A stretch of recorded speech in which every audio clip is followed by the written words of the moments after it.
狗狗除了是一般的家宠之外，它们还会帮助我们牧羊它到底是一种什么样的动物呢？狗的话，以前呢，在16000年前其实是狼的一个分支亚种。那在16000年前左右，人类将野生狗驯化成一般，就是饲养起来，驯化它们。那狗这个动物来说呢，它们对人相当的忠心，而且智力也不低。狗的平均智力来说，约有2岁婴儿的一个智力状况，所以它们蛮聪明的。它还看得懂你的表情，看得懂你的心情。而且还会去安慰你，所以它当然是人类最好的朋友咯。它们的品种相当的多，从迷你型的宠物狗到巨型的一些像是雪橇犬等等，那体型差距蛮大的。那一般来说，狗的话都是有4只脚啊，有尾巴，尾巴有长有短，毛发有长有短有一些甚至是卷毛的、直毛的等等。都不太一样，大家常常会听到说，狗狗很热的时候，嘴巴会不会对不对？累得跟狗一样，没有。那其实狗为什么会需要张开嘴巴来喘？是因为它们的散热的方式，它们是靠脚底啊，靠舌头去做散热，那等等的。那有一些习性，比如说狗狗喜欢在外面尿尿，喜欢在一些墙角啊，一些电线杆这些地方做尿尿，那是因为他们要去标示地盘，他们要去认味道等等的一些动作。你们看，狗狗可以协助视障朋友当他们的另外一双眼睛，引导视障朋友在街道上行进，也可以协助消防员救难，还可以帮忙牧羊哦。那你们知道这些狗狗都具备什么样的特性吗？一般来讲，我们如果说以工作犬来分类来说好了，他们来说，有一些狗很喜欢跑，比如说像边境牧羊犬，那他们的特征就是它很喜欢去把个群体呢聚集起来，而且它跑得也很快，而且也乐于奔跑，好奇心又重，那它可能就比较适合牧羊。那有一些狗狗呢，它的好奇心很旺盛，很喜欢去在小缝缝里面去找东西。那这些狗就可以作为一些像是我们机场拿来，他们会去闻说你携带的物品里面有没有违禁品这一类型。那有一些狗它看起来就是威风凛凛，那它就比较适合训练成警犬这一类型。有的狗狗雄赳赳、气昂昂，相当威风；有些狗狗看起来相对温驯。那狗狗的种类有很多，什么样的品种才可以被训练成工作犬呢？工作犬领域，像这个我们在使用上面的，比如说军警犬救难犬或者像牧羊犬那我们甚至也有协助，像在美国小孩子有癫痫症的我们就是训练这狗要陪伴他的小孩子就他小孩子他如果癫痫发作的时候、昏倒的时候，那狗会去外面找人来救助他的小孩，或其他的像救助犬救助犬或者医疗犬这些，我们都把它统称为是工作犬，只是它们的工作性质不太一样而已。目前在世界上比较常用的工作犬的品种，大概以德国狼犬为主还有一种我们称为比利时狼犬的，当然像罗威纳啦、杜宾狗啦。还有是像边界牧羊犬这些也有被使用在我们在工作犬的范围之内。哇哦，你看它们是不是都相当强壮啊？体型也跟一般家犬非常不同，而有一些狗狗的体型稍微小一点，可以陪伴小朋友，带给大家欢乐。那什么样体型的狗狗可以被挑选为工作犬呢？看到一只狗的时候，必须立刻能够判定出来它是一只公的还是母的，它才是一只好的狗。比如说我们这只狗，它是一只公狗，你一看到它的时候，它的公狗性征要很明显，它这个公狗的头盖骨会比较阔，那母狗的话要看起来比较秀气。狗的牙齿总共它有42颗牙齿，它咬合方式它是上门牙刚好盖住下门牙，它这样子咬合的力量会比较大。每只狗都一样，它有4颗的犬齿，这边1、2、3、4，分布在上下各2颗。再来看到我们这个狗的这个称为肩胛骨，这个称为上腕骨。你可以看到它这个肩胛骨跟上腕骨的角度是接近90度，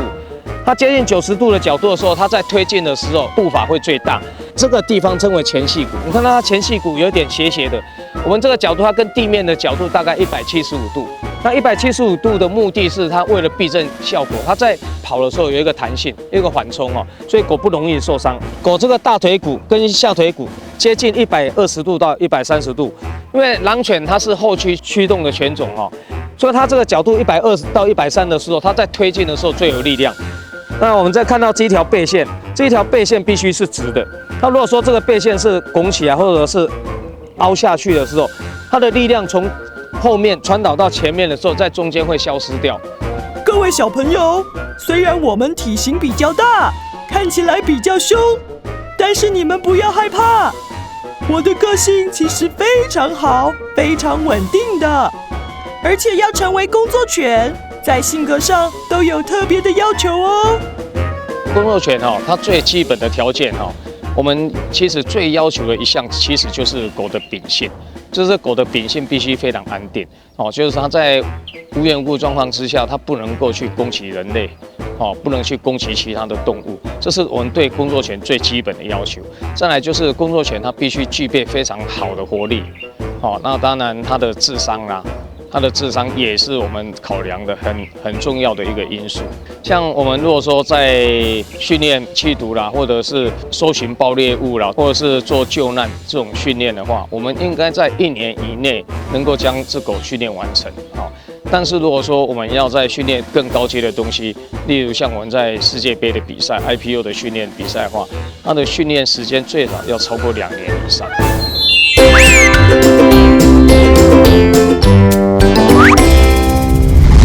每天都充满活力的狗狗，你是不是也被它们感染了呢？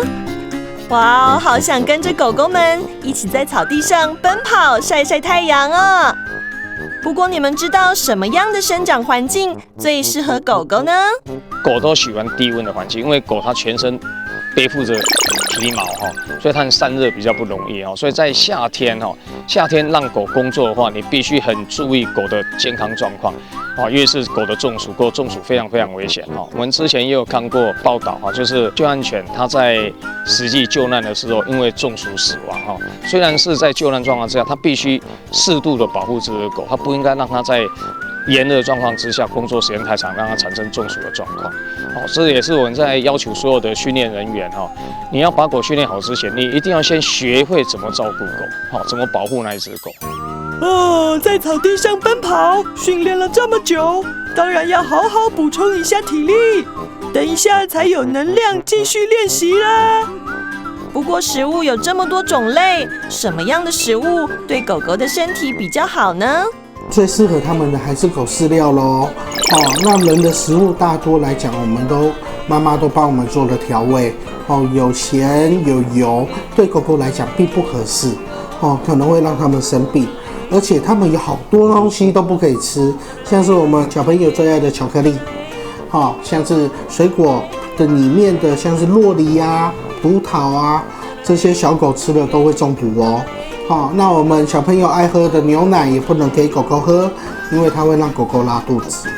你看，狗狗们吃得津津有味，而且都没有挑食哦，这样才会营养均衡，长得头好壮壮的哦。不过狗狗有不同的品种、体型，也有不一样的工作内容。那它们吃的饲料都是一样的吗？它们吃的食物都是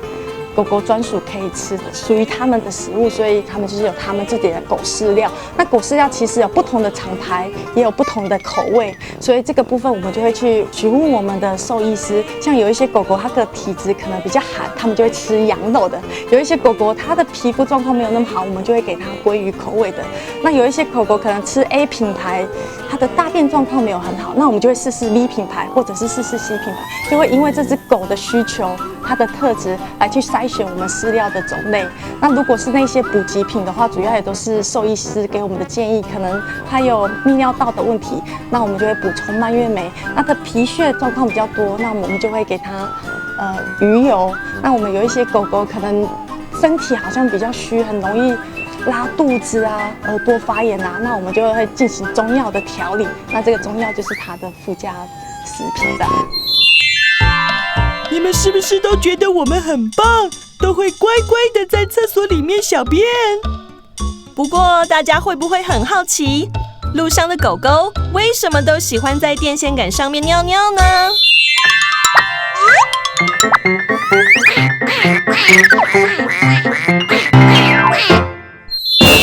狗狗其实不只是喜欢尿在电线杆，它其实也喜欢尿在一些墙角的角落。好，那主要原因是狗狗会借由这个行为去标示出它的环境的地域。好，这是我的领土，这是我的地盘。好，而且狗狗还有另外一个习性是，它会尿得比较高。越高的尿越能够盖住其他狗狗的味道。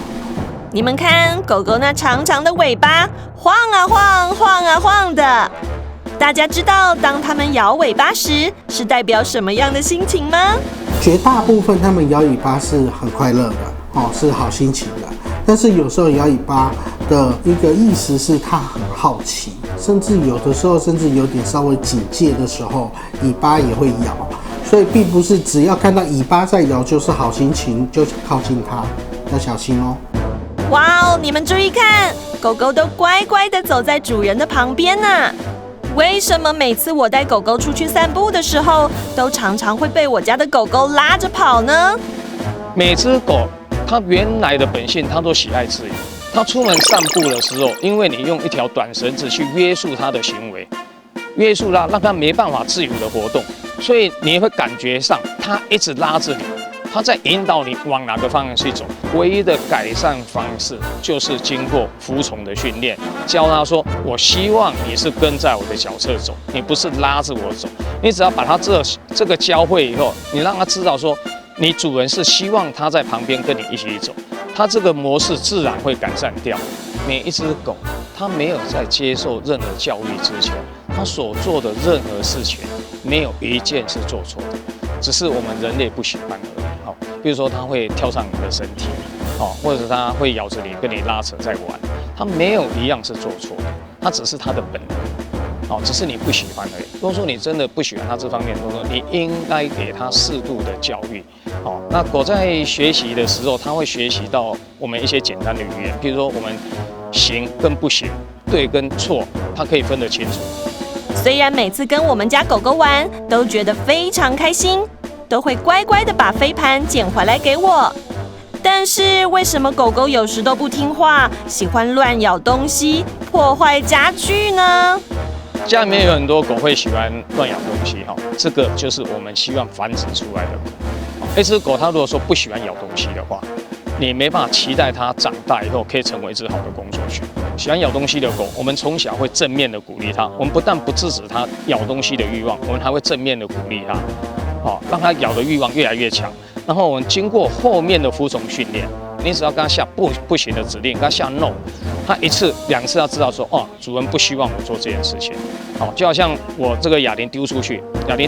刚开始训练的时候，狗看到哑铃出去，它是直接就一定会冲出去咬，因为它对这种滚动式的物品，它欲望很强，所以它一定会出去。但是我们经过训练，我们要求它说，你要乖乖做好，你必须听我的指令，你听我指令，我要求你出去咬的时候，你才可以出去把它拿回来。你经过这些训练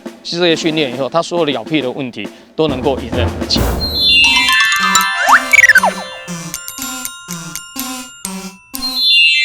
狗狗是我们的玩伴，不管是开心还是难过，狗狗都会陪伴着我们，所以我们都希望狗狗可以健健康康的。那么狗狗常见的疾病有哪些？我们平时又该如何观察它们的健康状况呢？一般我们宠物狗狗来说，其实最常见的问题不外乎就是一些传染病的状况那传染病来讲的话，它的确生病起来是蛮可怜、蛮不舒服的。那这个要怎么去预防？就是要每年要到兽医院施打预防针，就可以避免这样问题。另外就是我们狗狗常常要带出去上厕所嘛，那上厕所也容易被环境里面的一些寄生虫感染，那这个就需要每个月去帮它做除虫的动作。一般来讲，我们要看狗狗是否健康，我们通常会根据它的平常的精神活动力，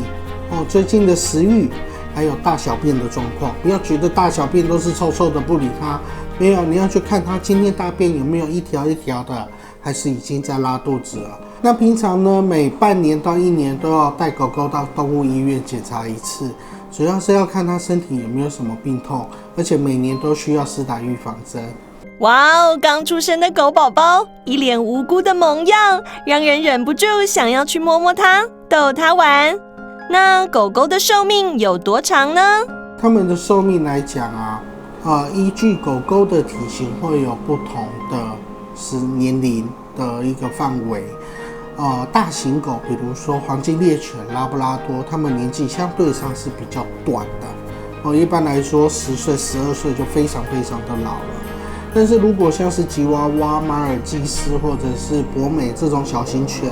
它们平均来说15、16都还蛮 OK 的哦，甚至有一些10几、18、19，甚至接近20的年纪。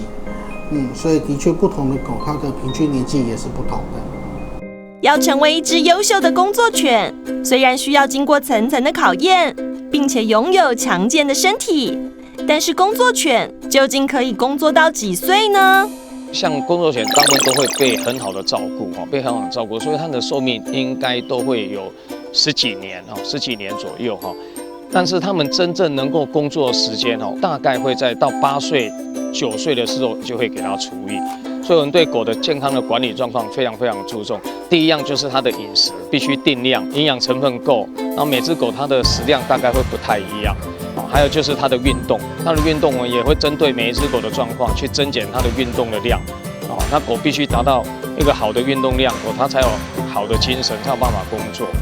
还有它的休息，它的时间必须多长，它的训练时间必须多长，我们都必须针对那只狗下去做规划。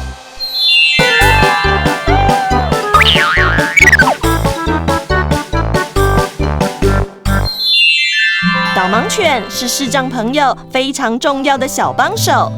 但是要成为一只导盲犬，需要哪些条件呢？要成为导盲犬，它有一个很关键的因素就是这只狗狗本身，它到底想不想成为导盲犬？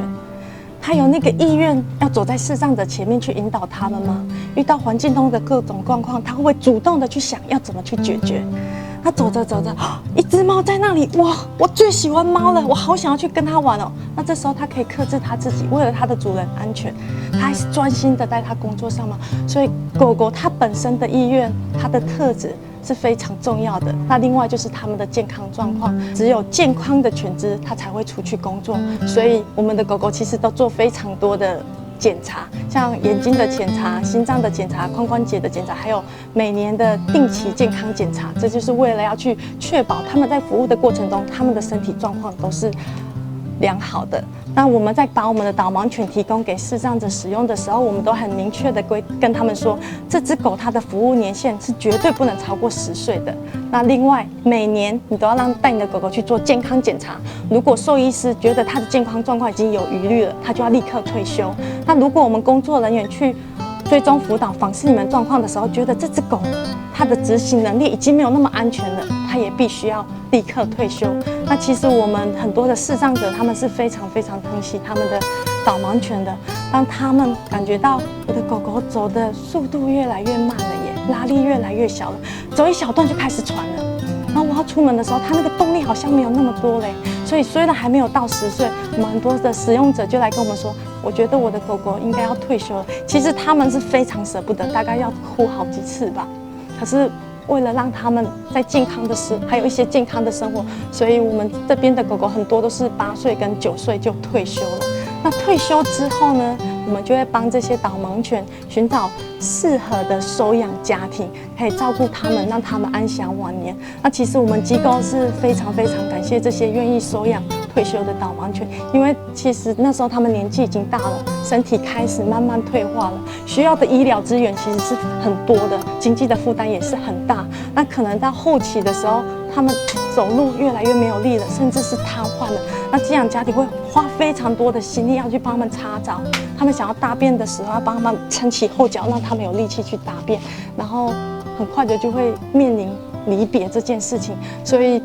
我们真的是非常感谢目前在帮我们收养这些